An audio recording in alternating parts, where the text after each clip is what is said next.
दोस्तों Indian railway finance corporation limited यानी IRFC की बात करें तो स्टॉक ने पिछले दिनों लोगों को जबरदस्त रिटर्न दिया है। यह एक मल्टी बैगर साबित हुआ है, लेकिन यह तेजी से दौड़ने के पहले लोगों को बहुत ज़्यादा मायूस भी कर चुका था। इसकी लिस्टिंग डिस्काउंट में हुई थी, जबकि काफ़ी कम प्राइस में ये आईपीओ लाया गया था। उसके बावजूद भी ये देख सकते हो लिस्टिंग के बाद काफ़ी समय तक नीचे रहा, यानी 25 की आप देखो लिस्टिंग प्राइस, उसके बावजूद भी 20 रुपीज़ के आसपास स्टॉक काफ़ी समय तक मिला। यानी ये साल डेढ़ साल तक तो बहुत ही अंडर वैल्यू स्टॉक रहा। लेकिन आपको पता होगा कि लगातार उस समय भी हमारे वीडियो बने थे और मैं कह रहा था कि ये स्टॉक दौड़ेगा जरूर, और आप देख ही सकते हो कि वो 20 रुपीज़ से जो दौड़ना शुरू हुआ ये 92 तक चला गया। अब ऊपर के लेवल से इसमें काफ़ी करेक्शन भी आ चुका है। तो क्या ये आने वाले समय फिर से एक शानदार तेजी के साथ आगे बढ़ते हुए उस 90 को क्रॉस करके नई हाई बनाएगा? तो यहाँ पे कुछ बड़ी ब्रेकिंग न्यूज निकल के आ रही है, जिनको एक एक करके डिस्कस करेंगे। गवर्नमेंट की तरफ से जिस तरह से इस सेक्टर को बूस्ट दिया जा रहा है, सरकार की तरफ से रेलवे के लिए खजाने खोल दिए गए, क्या वाकई में आईआरएफसी एक बड़ा मल्टीबैगर बन सकता है? क्योंकि रेलवे को फाइनेंस प्रोवाइड करने वाली ये इकलौती बड़ी कंपनी है और फंडामेंटली बहुत मजबूत है। तो इन सारी बातों को समझेंगे इस वीडियो के माध्यम से।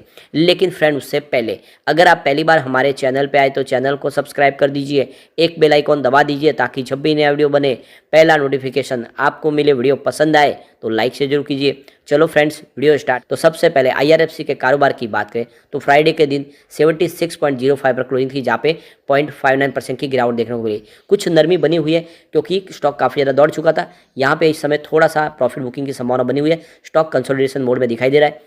उसके बीच में अगर आप देखें तो हमारे रेलवे मिनिस्टर अश्विनी वैष्णव की तरफ से रेलवे के सेफ्टी को लेकर यहाँ पे कुछ मीटिंग की गई है। तो सैटरडे के दिन रेलवे बोर्ड की एक मीटिंग रखी गई थी रेलवे मिनिस्टर के साथ में, जिन्होंने किस तरह से ऑटोमेटिक सिग्नलिंग सिस्टम और रेलवे की सेफ्टी को लेकर क्या आगे बातचीत की जा रही है, क्या संभावना बन रही है और किस तरह से काम आगे बढ़ रहा है, उस पर उन्होंने एक पूरी विस्तार से चर्चा की है। और सरकार चाहती है कि आने वाले समय में रेलवे में किसी प्रकार की कोई बड़ी घटना ना हो, जो बालासोर हादसा हो वैसा हादसा न हो।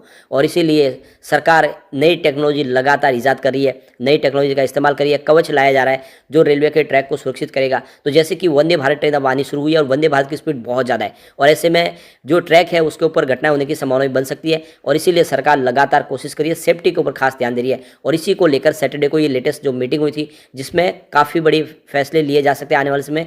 सेफ्टी को लेकर सरकार की तरफ से जो रिव्यू किया गया उसमें आप देखें तो सरकार पूरी तरह से अब इस समय कमर कस चुकी है कि आने वाले समय चाहे ऑटोमेटिक सिग्नलिंग हो या दूसरी सुरक्षा के मामले हो, रेलवे के यार्ड के मॉडर्नाइजेशन का काम हो, वो सारे तेज़ी से किए जाएंगे और इंफ्रास्ट्रक्चर डेवलप के प्रोग्राम और तेज़ी से बढ़ाए जाएंगे। यानी बहुत सारा इन्वेस्टमेंट होगा। तो ये खबर से जो बात निकल के आ रही है, आप समझ सकते हो कि रेलवे के लिए जो इस समय अपॉर्चुनिटी बहुत है, तो आईआरएफसी इस समय उस अपॉर्चुनिटी का फ़ायदा उठा सकता है। एक बड़ी अपडेट और निकल के आ रही है, एर्नाकुलम रेलवे स्टेशन का रीडेवलपमेंट होने जा रहा है। और देख सकते हो कि फिलहाल आप देखें तो इसके ऊपर 2 बड़े प्लेटफॉर्म है और 4 रेलवे ट्रैक है। और ये देख दो कि स्टेशन जो साउथ रेलवे के अंदर आता है उसमें अब रीडेवलपमेंट हो रहा है। तो काम तेज़ी से आगे बढ़ रहा है और काफ़ी ज़्यादा वहाँ पे खर्च हो रहा है और पूरी मॉडर्न टेक्नोलॉजी से उसको लेस किया जा रहा है। इसके अलावा देखिए तो पुणे रेलवे लाइन का देखें तो ऑटोमेशन काम पूरी तरह से आगे तेज़ी से बढ़ रहा है, यानी ऑटोमेटिक सिग्नलिंग सिस्टम लागू किया जा रहा है। करीब 64 किलोमीटर का ये जो ट्रैक है पुणे से लेके आप देखें तो लोनावाला सेक्शन का, उसको पूरी तरह से सुरक्षित किया जा रहा है ट्रैक को।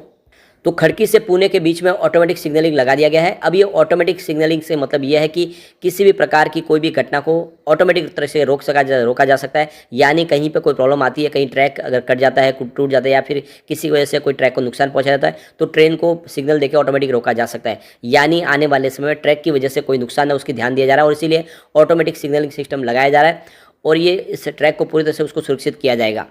तो ये देख दो कि ये काफ़ी बिजी रूट है, साउथ में एक तरफ इसमें रेलवे भी जाती है यहाँ से, और इसीलिए यहाँ पे देखें तो किसी प्रकार की कोई प्रॉब्लम ना हो और इसीलिए इस रूट को बहुत ज़्यादा प्रोटेक्ट किया जा रहा है। तो सरकार की तरफ से लगातार इसके लिए बहुत सारी कोशिश की जा रही है और आने वाले समय इसका रिजल्ट भी पॉजिटिव होगा और जो घटनाएं हो रही है वो कम हो सकती है। इसके अलावा देखें तो सरकार की तरफ से पीएम गति शक्ति योजना के तहत भी रेलवे प्रोजेक्ट को बहुत ज़्यादा तेज़ी से आगे बढ़ाया जा रहा है। इसमें सरकार की तरफ से करीब 6 इंफ्रा प्रोजेक्ट के लिए 52,000 करोड़ का बड़ा रकम सैंक्शन की गई है, जिसमें से देख सकते हो कि 4 रोडवेज के प्रोजेक्ट है और 2 रेलवे के प्रोजेक्ट है, जिसको कंप्लीट किया जाएगा। सरकार उसके लिए इन्वेस्टमेंट कर रही है। और दूसरी तरफ देखो सरकार इस अमृत भारत रेलवे स्टेशन के तहत 1309 रेलवे स्टेशन को रीडेवलप करने जा रही है। उसको बिल्कुल एयरपोर्ट की तर्ज पे बनाया जाएगा। इंडिया के अलग अलग रेलवे स्टेशन है जिनको अमृत भारत स्टेशन के तहत बनाया जाएगा। तो फरवरी 2023 में इसकी शुरुआत की गई थी और आप देख दो कि यात्रियों के लिए बेहतर सुविधाएं मिलेगी, हर तरह की मॉडर्न टेक्नोलॉजी से इन स्टेशनों को लैस किया जाएगा। और नवंबर 2023 में ही देखें तो 508 रेलवे स्टेशन के लिए सरकार की तरफ से आधारशिला रखी जा चुकी है, इन स्टेशनों को हरी झंडी दी जा चुकी है। तो इस देख लो कि रीडेवलपमेंट के लिए करीब 24,470 करोड़ का सरकार खर्च करेगी, इसका अनुमान लगाया गया है और आने वाले समय कुछ चरणों में ये सारे स्टेशन रीडेवलप किए जाएंगे। तो अमृत भारत रेलवे स्टेशन के देखें तो यात्रियों को आधुनिक सुविधाएं मिलेगी, स्वच्छ और आप देखिए यात्री प्रतीक्षालय और शौचालय और भोजन सब कुछ स्वच्छ मिलेगा और नई तरीके से सारी सुविधाओं से लैस इनको फिर से बनाया जाएगा। और इसके अलावा बेहतर यातायात का सर्कुलेशन क्या है, जिसमें यात्री और वाहनों के लिए अलग अलग प्रवेश निकास बनाना, सड़कों और फुटपाथों का निर्माण करना, वो सारे काम भी इसमें शामिल है। इंटर मॉडल एकीकरण होगा, जिसमें रेलवे स्टेशन के परिवहन के लिए अन्य साधन जैसे बस, टैक्सी, ऑटो रिक्शा से कनेक्टिविटी को प्रदान किया जाएगा। इसके अलावा देखें तो यात्रियों की सुविधा के लिए हर भाषाओं में विजिबल साइन बोर्ड लगाए जाएंगे, स्पष्ट भाषा में अनाउंसमेंट होगा।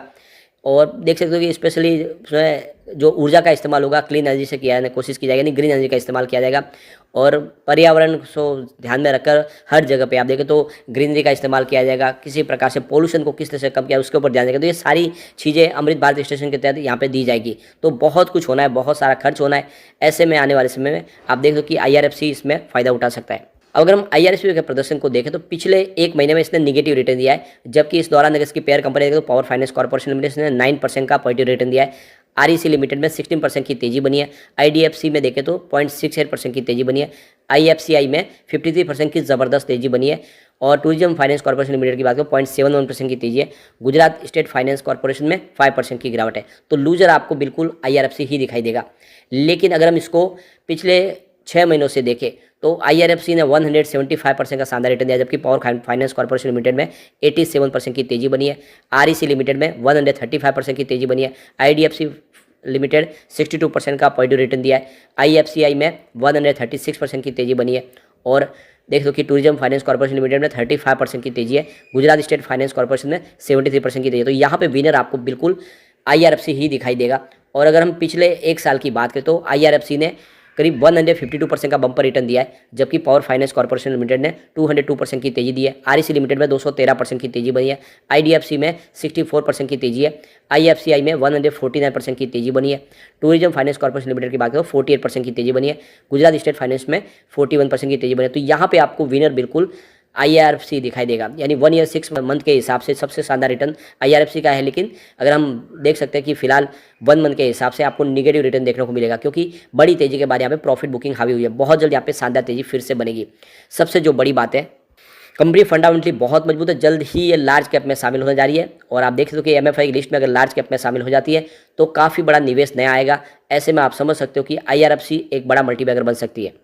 फिलहाल इसका मार्केट कैप 99,451 करोड़ के आसपास है, जो ये 1 लाख करोड़ को क्रॉस किया था, फिलहाल इसके अंदर है। लेकिन जल्दी फिर से उसको तेजी से आगे बढ़ेगा। करंट प्राइस की 76.10 है, लो 25.40 का है और हाई 92 का है। फिलहाल स्टॉक में ऊपर के लेवल से काफ़ी करेक्शन भी हो चुका है। स्टॉक का P 16.4 है, जो काफ़ी अच्छी बात है। बुक वैल्यू इसकी 36.50 की है और 1.97% का डिविडेंड भी कंपनी देती है। काफ़ी अच्छा डिविडेंड कंपनी आपको देती है लगातार। ROC 5.32% है और ROE 14.7% है और फेस वैल्यू 10। तो फंडामेंटल इसके बहुत ही अच्छे। ऐसे में लॉन्ग टर्म इन्वेस्टर के लिए अच्छा मौका है, आपको IRFC में इन्वेस्टमेंट करना चाहिए। आने वाले 2-5 सालों में अगर देखें तो ये आपका रिटर्न कई गुना बढ़ा सकता है। लेकिन फ्रेंड, कोई भी इन्वेस्टमेंट करने से पहले अपने फाइनेंशियल एडवाइस से बारे में ले ले या अपना खुद का रिसर्च करें, क्योंकि मैंने वीडियो आपके एजुकेशनल पर्पज़ के लिए ही बनाया। वीडियो पसंद आए तो लाइक से जरूर कीजिए और चैनल को सब्सक्राइब कर दीजिए। Thank you.